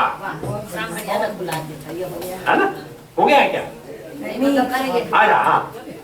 तो क्या है, वही पाटलिपुत्र के पास एक देव शर्मा नाम का ब्राह्मण रहता था, गरीब था। उसके अत्यंत लंबे समय बाद उसके एक बेटा हुआ, पत्नी उस बेटे को अत्यंत लाड़ प्यार से पालने लगी। लेकिन जिस दिन बेटा हुआ उसी दिन वह उसी के घर में पास रहने वाला जो नेवला था, नकुल कहते थे, नकुल उसका नाम था, तो उसको एक नकुली पैदा, अरे नकुली थी तो उसको एक नकुल पैदा हुआ, नेवली को नेवला पैदा हुआ, पर वो पैदा करते समय मर गई। तो ब्राह्मण देखकर अत्यंत दुखी हो जाता है, अरे रे मेरे बेटा पैदा हुआ, ये भी बेटा बच्चा हुआ किसी का। अपनी पत्नी से कहता, देखो भगवान की बाहर हमारा ही नेवली थी, मर गई, बच्चा देकर गई है, इसको भी हमें पालना। पत्नी कहती, नहीं, मेरा बच्चा बड़े दिन बाद आया है, ऐसा न हो कि ये डस ले काट ले। बोले नहीं, देखो उस नेवली ने हमारा कभी नुकसान नहीं किया, परीक्षा उसने, और उसका बाप भी था, वो भी यहीं रहता था, मुझे याद है बचपन हमारे साथ खेलता था, उसने भी कभी हमारा नुकसान नहीं किया और वो हमारी रक्षा ही करता था, इसलिए यह भी ऐसा नहीं करेगा। ऐसा समझ करके इसको शरण देने में बुराई नहीं है। परीक्षण हुआ तो वो अभी पलने लगता है घर में, लेकिन वह जो ब्राह्मणी थी बड़ी सावधान रहती थी। एक दिन की बात है, बच्चा जो है सुला करके, और इधर वह जो नेवला था वो भी थोड़ा बड़ा हो गया, खूब घूमने कूदने लगा, बड़ा उसको देख करके ब्राह्मण का मन प्रसन्न रहता था। ब्राह्मणी सशंकित रहती है। ब्राह्मणी ने अपने पति को कहा, देखिए जी, आप जो है ये बिस्तर पर न चढ़ जाए, तो आप ऐसा करिए कि उस सब बिस्तर क्या रहता था, जमीन पर ही सुलाते रहे, तो ये दूर रहे, आप जाइएगा नहीं, मैं जरा पनघट से जल भर करके ले आती हूँ। और ऐसा करके वो चली गई। इधर उसको पनघट में लंबी लाइन लगी होगी, देर हो गई, तो ब्राह्मण को भी लगा भाई मेरा भिक्षा का समय हो गया है, तो ब्राह्मण भिक्षा लेने चला गया, लोभ के कारण, जो भी जैसा भी है। और उसी समय क्या हुआ, एक काला नाग वह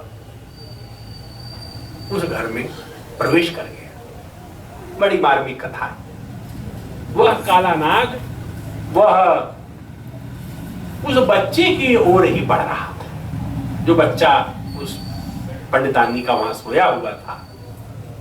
तो ऐसा देख करके उस नेवली के बच्चे ने उस नाग पर अटैक कर दिया कि इसको मेरे भाई को मार डालेगा। ऐसा विचार करके उसकी नाग से बड़ी भारी लड़ाई होती है, और वो नाग को वहीं मार डालता है और ऐसा प्रसन्न होकर के जब वह बाहर दरवाजे की कुंडी खटखटाती है तो वह प्रसन्न मन से वह नेवला कि माँ मेरी प्रसन्न रहेगी, मैंने उसके बच्चे को बचाया है, सांप को मार डाला है, ऐसा मैं जा करके अभी उसको दिखाता हूं कि मैंने क्या पराक्रम किया है। उसको बुलाकर जल्दी ले आता हूं और वह रक्त लगे मुंह से ही वह दौड़ कर जाता है।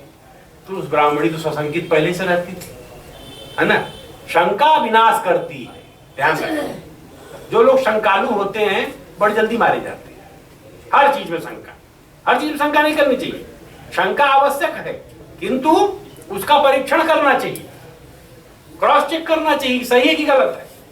बिना विचारे, बिना सोचे, बिना जांचे, बिना परखे वह महिला अपनी उस आशंका में जो बचपन से लेके जी रही थी प्रारंभ से, उसने वह पीतल का घड़ा उठा करके उस प्यारे से नेवले पर पटक दिया और वो वहीं मर गया।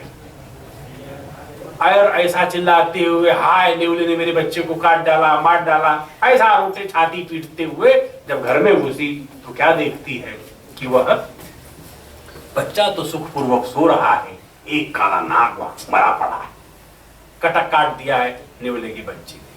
और तभी वह ब्राह्मण भी हाय धुन सुन करके वापस आ जाता है और वह भी छाती पीटने लगता है, हाय भगवान तूने क्या किया, तूने ऐसा अपराध किया है कि जिसकी सजा हम कई जन्मों नहीं भर पाएंगे। तो ये कथा आती है कि वह दोनों पछताने लगते हैं और पछताए क्या हो जब चिड़िया चुग गई खेल। क्या हो गया समय, बस समाप्त करता हूं। न बंधु मध्य धनहीन जीवितम क्लेश्या अंगम दत्वा सुखमेव सुखानि नेह लभ्यन्ते। अभी देखिए कितना सुंदर है ये जो अंग्रेजी का शब्द है ना, नो पेन नो गेन, बिल्कुल प्रत्यक्ष लिखा हुआ पंचतंत्र में। संसार में बगैर कष्ट उठाए अगर सोच रहे हो सुख मिल जाएगा तो बिल्कुल ख्याली पुलाव में जी रहे हो। कष्ट उठाना पड़ता है जीवन में, तपस्या करनी पड़ती है, साधना करनी पड़ती है, तब जो है सुख और लाभ दोनों प्राप्त होता है। और इसी के साथ साथ वो कहते हैं कि धनहीन होकर के सगे संबंधियों के बीच नहीं रहना चाहिए। हाँ, अगर जीवन में कभी दरिद्रता आ जाए, दुख आ जाए तो सगे संबंधी के पास भूल करके मत जाओ, कोई सहायता नहीं मिलेगी सिवाय लांछन की, सिवाय अपमान की, सिवाय तिरस्कार की। अभी कितना सत्य है हम अपने अनुभव से समझ सकते हैं। अगर धनहीन हो गए, गरीब हो गए, काल की गति के कारण जीवन में ऐसा संकट आ गया तो क्यों, संसार बराबरी के व्यवहार से चलता है। चाहे रिश्ता हो, अवन पति पत्नी का व्यवहार भी बराबरी से चलता है। पंचतंत्र कहता है कितनी ही प्रिय पत्नी क्यों ना हो, उसी तरह पति भी कितना प्रिय क्यों ना हो, दोनों तरफ वो कहता है। दोनों को अपने अपने गुणों से कंट्रीब्यूट करना होगा, एक तरफा बात नहीं चलेगी। हाँ, इसलिए वो महामानव हो जाते। वो भी कहता है ऐसे लोग जो आचरण करते हैं, सब प्रकार का दुख कष्ट उठा करके भी लोक के कल्याण में निरत रहते हैं, तो क्या है, वह महामानव। किंतु सामान्य जो संसार का व्यवहार है वो कैसा चलता है, वो बराबरी पर चलता है। इसलिए उसको भी, उसकी फिर ये 4 निर्धन ब्राह्मणों की कथा है। मैं अभी, हमारे अनूप जी बैठ गए हैं, ये कथा बड़ी लंबी है क्योंकि ये सब गरीब रहते हैं, जाते हैं उज्जैन, महाकालेश्वर का दर्शन करते हैं, वहां भैरवानंद योगी से भेंट होती है और भैरवानंद योगी चारों को 4 बटी देते हैं। हाँ, कहते हैं जाओ और चलते चले जाना, जिसकी बटी जहां गिरेगी हाथ पर रखे रहना, अपने से गिर जाए, नेचुरल, अपने से गिरा मत देना, अपने से गिर जाएगी जहां, वहां तुमको कुछ न कुछ गड़ा हुआ रत्न मिल जाएगा, धन मिल जाएगा, उससे तुम अपनी गरीबी दूर कर लेना। तो जाते हैं, वो पहला जो गरीब था उसके गिर जाता है तो खोदता है, वहां उसको तांबा मिल जाता है, बड़ा प्रसन्न होता है, अरे वाह वाह तांबा मिल गया। तो बाकी तीनों साथियों से कहता है देखो भाई मिल गया है तांबा, इतना तांबा है कि बेच की जिंदगी भर जी सकते हैं, खदान मिल गई है, चलो वापस चलो सब लोग। तो तीनों कहते हैं तुझे तांबा मिला, आगे और कुछ मिलेगा, तू जा। तो बाकी 3 आगे बढ़ जाते हैं। 3 आगे बढ़ते हैं तो फिर थोड़ी देर में एक दूसरे का गिर जाता है, तो वहां खोजता तो उसको चांदी मिल जाती है। बड़ा प्रसन्न होता है, अरे वाह चांदी मिल गई, सारे जीवन का कष्ट दूर हो जाएगा। तो बाकी से कहता देखो हम लोग साथ जिए बड़े हैं, साथ रहेंगे, चांदी से ही काम चलाएंगे, मत जाओ आगे। वो दोनों कहते नहीं, तो उससे चांदी मिली है, जरूर आगे कुछ और मिलेगा। तो कहे तुम लोग जाओ, हम तो नहीं जाएंगे। वो फिर दोनों चल देते हैं। फिर उसका गिरता है तो उसको नीचे खोदता, उसको सोना मिलता। अरे वाह वाह वाह वाह, सोना मिल गया। तो कहता है कि देख भाई, अब इतना कष्ट कर लिया, पैदल चल लिए, महाकालेश्वर का दर्शन हो गया, उनकी कृपा से इतना मिल गया, अब तू ज्यादा लोभ लालच मत कर, हिमालय के हम लोग बहुत आगे आ गए हैं, ऐसा कहता। बिल्कुल उपत्यका में अब जो है स्वर्ण मिल गया, अब आगे मत जा, नहीं तो कुछ भी हो सकता है और फिर तू अकेला हो जाएगा, मैं तो जा रहा हूं वापस। तो कहता देख भाई, तुझे सोना मिल गया, उसको तांबा मिला था, उसके बाद उसको चांदी मिली थी, मुझे कुछ और बड़ा मिलेगा। तो वो नहीं मानता। और फिर वो चौथा ब्राह्मण और आगे जाता है, तो कहते हैं कि उसको चलते चलते कुछ नहीं मिलता है, गिरता भी नहीं। तो अचानक पहुंचता है, देखता दूर दूर तक सफेद बर्फ, जल नहीं, प्यास लग जाती है, धूप हो रही है, प्रचंड सूरज तप रहा है। वहां देखता है एक नग्न योगी जो है वह भी अपने सर पर उसके कुछ बंधा हुआ चक्र है, घूम रहा है और वो ऐसा नाच रहा है कपाली की तरह।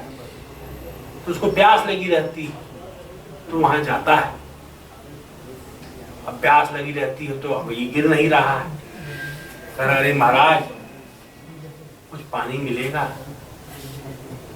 जैसे ही ऐसा पूछता है, धड़ उसका जो बटी है गिर जाती है, और बटी गिरते ही उसका जो चक्कर था सर पर, वो सड़क से कूद करके इसके सर पे आ जाता है। अब ये घूमने लगता है। वो कहता बहुत बढ़िया भैया, तुम आ गए हो, अब तुम यहीं रहो, हम जा रहे हैं। वो बोले क्या कर रहे हो, पानी पिलाओ। और ये क्या, हमारे सर पे मेरा सर फटा जा रहा है। तो वो कापाली कहता है मेरे भाई, हम भी 4 ऐसे ही निकले थे। कई हजार वर्ष पूर्व आए थे हम। कब आए थे, तुम कौन समय आ रहे हो? कहे हम तो आ रहे हैं जब चंद्रगुप्त का राज्य समाप्त हो रहा है। कहे हम जब आए थे जब राजा रामचंद्र शासन कर रहे थे, तब से हम तुम्हारी प्रतीक्षा कर रहे हैं, तब तुम यही रहो, हम जा रहे हैं। तो वो कहते हैं कि उसका मित्र है। अब देखिए उसकी फिर इतनी कथाएं हैं, अद्भुत कथाएं हैं। मैं इसलिए वो कहते हैं कि बिना साहस के जो है वह श्रेष्ठ पद नहीं मिलता है जीवन में, ये उसका। अब इसी में है देखिए, अयम निज परो वेति गणना लघुचेत साम उदार चरिता नाम तु वसुधैव कुटुम्बकम्। कैसा सुंदर श्लोक। ओबामा 2012-11 में भारत आए थे, तो भारत की पार्लियामेंट में अमेरिका के राष्ट्राध्यक्ष ने इसी श्लोक को उद्धृत किया। क्या मैं भारत की प्राचीन परंपरा देखता हूँ, तो ये भारत की प्राचीन परंपरा ये दुनिया को ही, ये मेरा है, ये तेरा है, ये छोटी सोच रखने वाले। हाँ, उदार चरित्र वालों के लिए ये संपूर्ण वसुधा, ये सारा संसार ही उसका परिवार है, ऐसा मान करके महामानव चलते हैं। महामानव, सामान्य संसारी नहीं। कि जो उदार चरित्र के लोग होते हैं, महामानव होते हैं, वो जीवन में सबको अपना मानकर चलते हैं। कि ये संदेश दुनिया को इसी भूमि ने दिया। इस प्रकार का एक वाक्य मैं चुनौती देता हूं, दुनिया के अन्य मत दर्शनों में जो गैर भारतीय हैं, एक अक्षर नहीं मिलता कि मेरा है, ये तेरा है, गणना छोटे लोग करते हैं। उदार चरित्र वालों के लिए सारा संसार ही परिवार है। ये वहां से बात आती है। अब देखिए, ये इसकी भी कथा है कि विद्या बड़ी है कि बुद्धि बड़ी। काशी हिंदू विश्वविद्यालय में पढ़ लिए, खूब डिग्री मिल गई, लेकिन बुद्धि नहीं, यानी व्यवहारिक बुद्धि, युक्ति नहीं है, युक्ति नहीं है, तो उसका परिणाम क्या होता है? वो परिणाम बता रहे हैं कि उसमें भी 4 पंडित थे, पढ़ करके जो है अपना निकले, चारों ने कहा देखो भाई मिल करके ही कारोबार किया जाएगा, क्योंकि साथ मिलकर कार्य करने से जल्दी सफलता मिलती है। अकेले अकेले करने से सब नष्ट हो जाते हैं। जैसे बंधी हुई लकड़ी कोई तोड़ नहीं सकता, और एक एक लकड़ी निकालेंगे तो सब टूट जाएगी। एकता में बड़ी ताकत है। वो कपोत वाली कहानी, वहां नहीं जाते लेकिन लेकिन वो जो चौथा युवक था वो थोड़ा विद्या विभूषित नहीं था, वो थर्ड क्लास था, फर्स्ट क्लास नहीं था। ये तीनों फर्स्ट क्लास थे। देख ऐसा तू तो हमेशा थर्ड क्लास रहा, तेरा हमारे साथ चलने का कोई कारण नहीं, हम तीन चलेंगे तू रह जा। उनका भाई साहब ऐसा है, हमको भी साथ लिए चलो पूंछ की तरह लटका करके, कुछ नहीं तुम लोग का चरण ही दबा दिया करूंगा, तेल लगा दिया करूंगा, सेवा कर दिया करूंगा, पानी खींच के ला दूंगा। भाई साहब साथ साथ हम लोग विद्या अर्जन करते आए गुरुकुल में, तो अब साथ क्यों छोड़ रहे हो? कहता ये बात ठीक है, तू सेवा करियो, चल हमारे साथ। ऐसा चल दिए। रास्ते में जंगल पड़ गया। जंगल में जाते समय अब देखिए क्या करना क्या नहीं करना। देखा एक जो है जानवर का हड्डियां पड़ी हुई हैं, हड्डियां पड़ी हुई हैं तो चारों ठिठक जाते हैं। जिसमें एक था वो तुरंत, वह देखिए आर्थो जो है ना आर्थोपेडिक सर्जन था, वह तुरंत सब हड्डियां उठाता है, जोड़ करके वो ठठरी खड़ी कर देता है।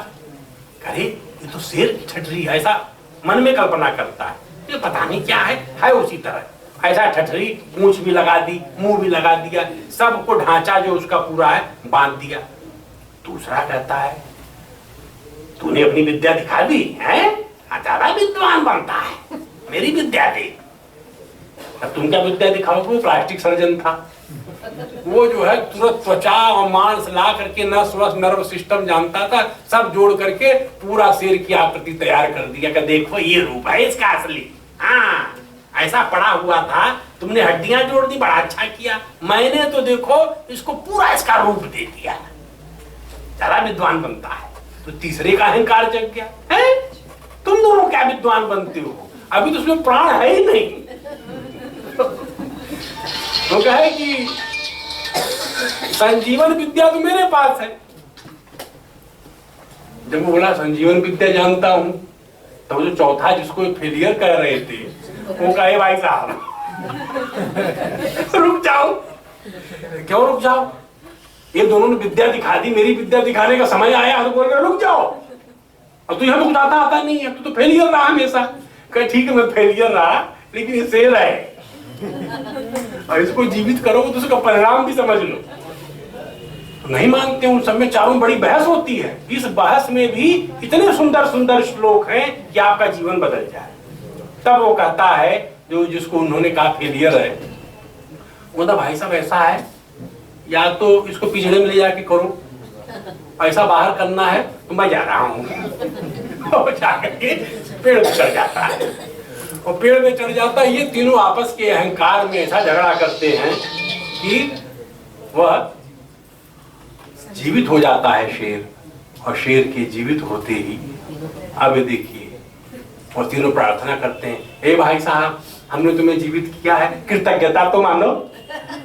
अरे हमारे कृतज्ञ बनो। अब कृतज्ञ और कृतज्ञ किसके साथ व्यवहार आप कर रहे हैं? नरभक्षी के साथ, जानवरों के साथ। आप सोचते दया ममता होती है कहीं? आप जो पाकिस्तान के साथ दया ममता का विचार करेंगे, इनके साथ तो कोई विचार करना नहीं।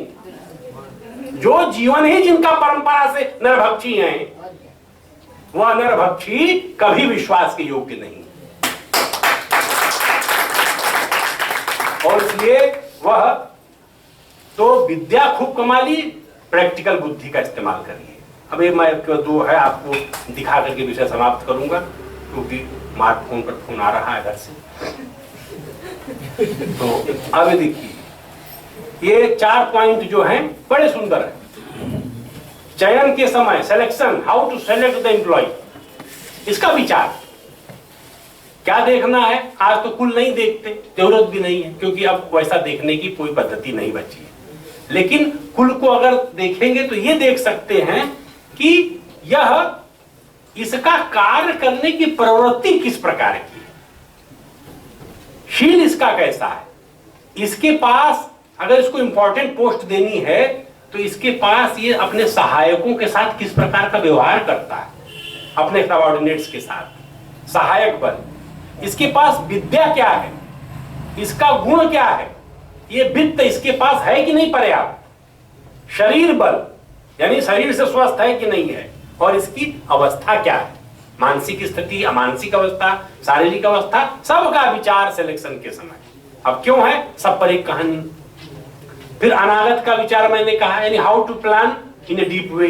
अनागतम यह कुरते सशोभते, जो प्लान करके चलता है वही प्रसन्न होगा, और नहीं तो ससोच्यते यो न करोत्यनागतम, वो दुखी हो जाएगा जीवन में जो प्लान करके नहीं चलेगा।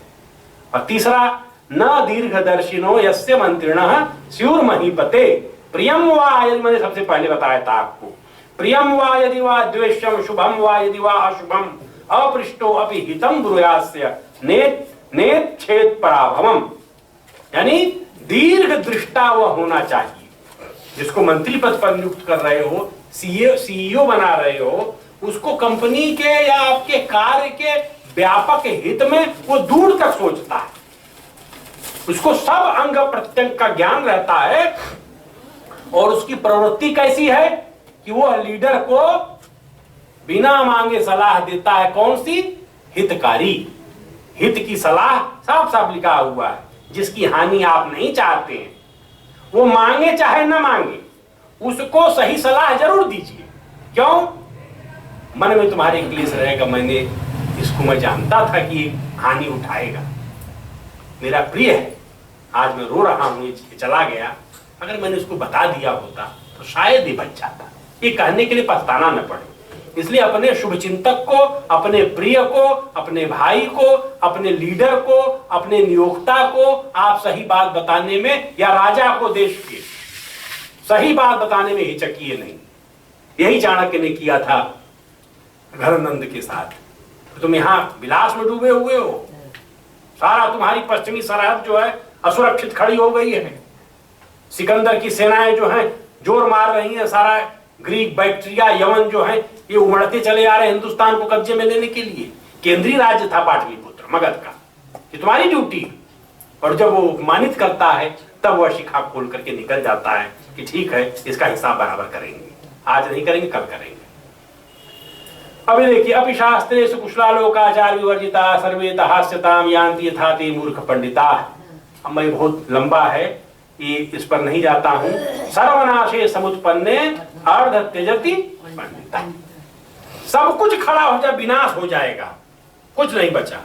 तो बुद्धिमानी किसमें है? जो बचा उसको लेकर भाग जाओ। हाँ, टकराओ नहीं किसी से, और राजा से तो कदापि नहीं। हाँ, सब विनाश प्रत्यक्ष दिखाई पड़े तो जो बचा है उसको लेकर चले जाओ। और इसी में देखिए कथा आती है, गधे की और सियार की दोस्ती हो जाती है। सुनाऊं क्या? हमारे अनूप जी कह रहे मत सुनाइए, लेकिन संक्षेप में कथा है। गधा जो है धोबी का गधा था, गांव में रहता था। और वो जो है रात में धोबी उसको छोड़ देता था, रात में खूब चरता था, और सवेरे समय से चला आता था, नहीं आऊंगा तो धोबी पीटेगा। ऐसा रोज करता था। ऐसा करते करते एक दिन उसकी सियार से दोस्ती हो गई, क्योंकि वो भी घूमता था। ऐसा घूमते घूमते सियार ने उसको बुद्धि दे दी, ए भाई ऐसा है, आपने सुनाया था क्या? अच्छा, the way of talking is your, the way of thank explanation you. is very, वो very जो है impressive. सियार ने कहा कि देख भाई, तू यहाँ घूमता रहता है, तुझे बढ़िया जगह चलता हूँ, वहाँ ककड़ी पाकड़ सब जो है फसलें सब्जियों की लगी है, बस जरा सा मैं काम करूंगा, तू आ जाइयो अंदर। सियार लपक करके गया, कुंडी खोल दी, और बड़ा सुंदर खेत था भाई साहब, एक से एक बढ़िया ककड़ियां लगी हुई है, सलजम लगी हुई है, एक से एक बढ़िया सब्जी लगी हुई है। गधे ने खूब खाना चालू किया, खाते खाते पसंद हो गया। सियार से बोला, भाई तूने क्या आनंद दिया है, अब मैं तुझे आनंद देता हूँ। बोले तुम क्या आनंद दोगे? मैं गीत बहुत अच्छा गाता हूँ। सियार बोला, ए भाई साहब रुक जाओ, ऐसा मत करो, गीत वीत गाने का स्थान होता है, समय होता है, और तुम ऐसा करोगे तो हम सब दोनों संकट में पड़ जाएंगे। बोले देखो भाई, तुम गीत जानते हो कि नहीं जानते हो? अबे देखिए, पंचतंत्र के ऋषिकार ने गीत के कितने आयाम उस गधे के जरिए बता दिए। गधा शिक्षा दे रहा है हिंदुस्तान को। सारा जो ये संगीत विद्या धर्म महाविद्यालय है, ये पढ़े उसको, वो गधा बताता है सुर क्या है, सप्तम सुर क्या है, ये क्या है, वो क्या है। क्या बोलो मित्र सुनाऊं? वो कहता है मत सुनाओ। क्यों ना सुनाऊं? तू मुझसे जलता है, चिढ़ता है। बोले मैं तुझसे चिढ़ नहीं रहा हूं, मैं तुझे सलाह दे रहा हूं। लेकिन वो नहीं मानता है, और न मानने का क्या होता है फिर कथा, वो अपना राग सप्तम छेड़ता है, जो मालिक होता है लेके डंडा आगे वो पीटता है उसको। ऐसा वो पीटने की कथा है। ऐसे ही कई कथाएं हैं, तो वो मैं उस पर नहीं जाता हूं।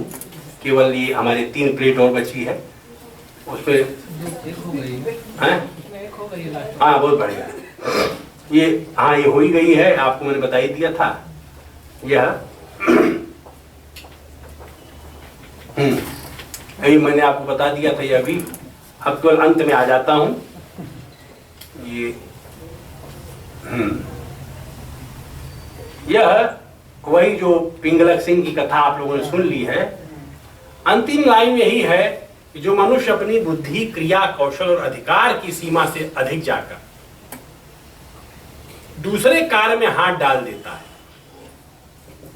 अपनी सीमा समझ लीजिए, मर्यादा क्या है आपका बॉर्डर लाइन है, आपके प्रतिभा की भी, आपके संपर्क सूत्र की भी, आपके कार्य की, आपके दायित्व की, आपके बिजनेस की एक मर्यादा है, अनुशासन है, इसे डिसिप्लिन है। ये यूनिवर्सिटी सिस्टम में भी आपका सब्जेक्ट समाजशास्त्र है, आप पढ़ रहे हैं राजनीति शास्त्र, तो कैसे सफल होंगे आप? आपको पढ़ना है फिजिक्स, आप ध्यान लगाएं केमिस्ट्री में। अरे अनुशासन समझिए, क्या अनुशासन है। हाँ जर्नलिस्ट अलग बात है, जर्नलिस्ट तो सब में थोड़ा थोड़ा जान जाएंगे, क्योंकि उसको जर्नलिस्ट बनना है। तो अपने कार्य को समझ करके उसका गहरा विचार करना। अगर कार्य की प्रकृति वैसी है मान लीजिए, प्रकृति नहीं है तो डूबिए अपने कार्य में। और अगर आप ऐसा नहीं करते हैं तो आप नष्ट हो जाएंगे, जैसे वह बंदर नष्ट हो गया। कौन था वह बंदर? तो एक राज्य में लकड़हारे काम कर रहे थे। एक सुंदर मंदिर राजा ने आदेश दिया बनाओ, लकड़ी का काम चल रहा था। बहुत संक्षेप में सुना देता हूं। तो वह लकड़ी का फर्रा जो है फाड़ फाड़ करके अलग करते थे। अचानक दोपहर में लंच का समय हो गया। देखिए उस समय भी जो है लंच का समय होता था। और बड़ा सुंदर मानवीय संसाधन तो अद्भुत है भारत का। ऐसे अधिकार कर्मचारियों को दिए हैं, दुनिया में नहीं दिए। मैं आपको बताऊं, ये जो औद्योगिक क्रांति हुई है, जरा इतिहास पढ़ करके देखिए कैसा अत्याचार श्रमिकों पर हुआ है ब्रिटेन में। ये कहां से ट्रेड यूनियन मूवमेंट आया, कहां से ये श्रमिकों के अधिकार के प्रश्न उठे? क्योंकि उन्होंने कभी श्रमिकों को अधिकार दिए ही नहीं। श्रमिक को तो मनुष्य नहीं समझते थे। यहां भारत में कैसी अद्भुत व्यवस्था थी। तो वह दोपहर भोजन करने चले गए। भोजन करते समय, जाते समय वह जो शिल्पी थे, उन्होंने, जो काष्ठ शिल्पी थे, उन्होंने एक बड़े फर्रे को फाड़कर कहा मुझे बाद में मेहनत लगेगी, तो उसके बीच में एक छोटा सा लोहे का मोटा सा फंसा दिया, आकर के फिर उसको फाड़ देंगे, चीर देंगे। ऐसा करते हैं ना, छोटा सा फाड़ के उसमें लगा देते। और ऐसा करके वो चले गए। इसी बीच बंदर मामा वहां पहुंच गए। और वही अनधिकार चेष्टा, जो चीज जानते हैं उसमें कहीं हाथ डाल ले तुम। और उन्होंने तुरंत जो है अपना प्रयोग चालू कर दिया। तो देखा कि यह लोहा इसमें क्यों लगा हुआ है। तो वह बीच में ही, बड़ा अद्भुत है कि वह पैर अपना उसके बीच में रख करके, उनका वृषण भी बीच में लटक रहा है, और वह लोहा निकालने लगे। और लोहा जैसे निकाले वो पूरा सट से चिपक गया, वही मर गए। मंदर मामा का काम तमाम हो गया। तो जिस कार्य में आपको जाना नहीं है, उस कार्य में जा क्यों रहे हैं आप? इसलिए पंचतंत्र बहुत स्पष्ट कहानी। ऐसे ही कभी गलत मित्र को अपने साथ मत रखिए। अगर आपने गलत मित्र को रख लिया तो आप मारे जाएंगे। कैसे मारे जाएंगे? कि जैसे वह जुआ मारा गया, खटमल मारा गया। कैसे मारा गया? एक जुआ था, राजा के पलंग में रहता था, चुपचाप आनंद करता था। आनंद करते हुए उसको जब कुछ चाहिए रहता था तो राजा की त्वचा से धीरे से कुछ लेकर के मैं चला आता। ऐसा करके उसके कई वर्ष बीत गए। एक दिन कहीं दूर से भटकता हुआ एक खटमल उसके पास आ गया। खटमल ने कहा, अरे भाई तुम तो बड़े दिनों से यहाँ रह रहे हो, कहाँ रह रहा हूँ? तो मैं भी यही रहना चाहता हूँ। तो पहले जुआ परेशान हो, नहीं ये तो बड़ा गड़बड़ आदमी है, ये हमारी बात मानेगा कि नहीं मानेगा। फिर भी कहता ठीक है, तुम आना चाहते हैं तो आ ही जाओ। अब तक कहाँ कहाँ रहे। अब देखिए रक्त का टेस्ट क्या होता है वो बताता है। आज डायबिटिक पेशेंट आप देख रहे हैं ना, वो खटमल और उनके बीच जो वार्ता हो रही जुए के बीच में, वो कहता है तुमने कितने प्रकार के रक्त का स्वाद लिया है? कहता है एक तीक्ष्ण लिया था, बड़ा नीम की तरह तीखा था। कई एक जो ऐसा कासाय था, ऐसा खराब था। एक थोड़ा सा, अरे ऐसा मीठा रक्त तो कभी मिले नहीं होगा। आओ तो सही, हमारे राजा साहब खा के आनंदित रहते हैं, ऐसा मीठा रक्त संसार में उपलब्ध नहीं है। अब देखिए रक्त के कितने टेस्ट होते हैं वो बता रहा है। और फिर कहा कि तुम आओ और पिया जाएगा साथ ही। चले आते हैं। अब क्या है कि उसको ये नहीं पता था कि खटमल के काटने से सूजन आ जाती है, खटमल के काटने से बीमारी फैलती है और निद्रा भी भंग हो जाती है। अब जुए ने खटमल को दोस्त बना लिया। खटमल आया, उसने पहले दिन पूरा मिठाई लेने के चक्कर में दवा बोल दिया और राजा को इतना काटा कि राज राख में ही सड़क के बैठ गया और तुरंत सैनिकों को ऑर्डर दिया कि देखो उसमें खटमल है, मारो उसको। और ऐसा सैनिकों ने पट्टा पट्टी खोल खाल के रात में खटमल को जुए को सबको मार डाला। इस प्रकार से कथा आती है। तो ऐसे सैकड़ों कहानियों का भंडार है।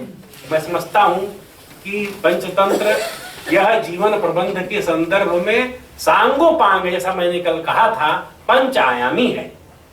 पंच जीवन को साधने के 5 तरीके जो किस किस प्रकार के जीवन में खतरे आते हैं और उससे निकलने का रास्ता क्या है। और अंत में वह कहता है धर्म ही वह मार्ग है जिससे श्रेष्ठ जीवन जिया जा सकता है। सात्विकता ही वह मार्ग है, किंतु अपने गुणों का अवलोकन कर उसके अनुरूप ही अपने जीवन को हमें व्यवस्थित और आगे लेकर चलना चाहिए। इतनी बात कह करके मैं अपनी बात समाप्त करता हूँ। बहुत बहुत आभार गुरुदेव को, और उससे कहीं अधिक आभार आप सभी श्रोता बंधु को। हमारे मध्य हरिश्चंद्र पीजी कॉलेज से सर हिंदी विभाग के विभागाध्यक्ष दोनों सत्रों में बैठकर हमारे कार्यशाला को सफल बनाने में इतना सहयोग दिए हैं। मैं आपको आमंत्रित करता हूं 2 मिनट के लिए आप अपने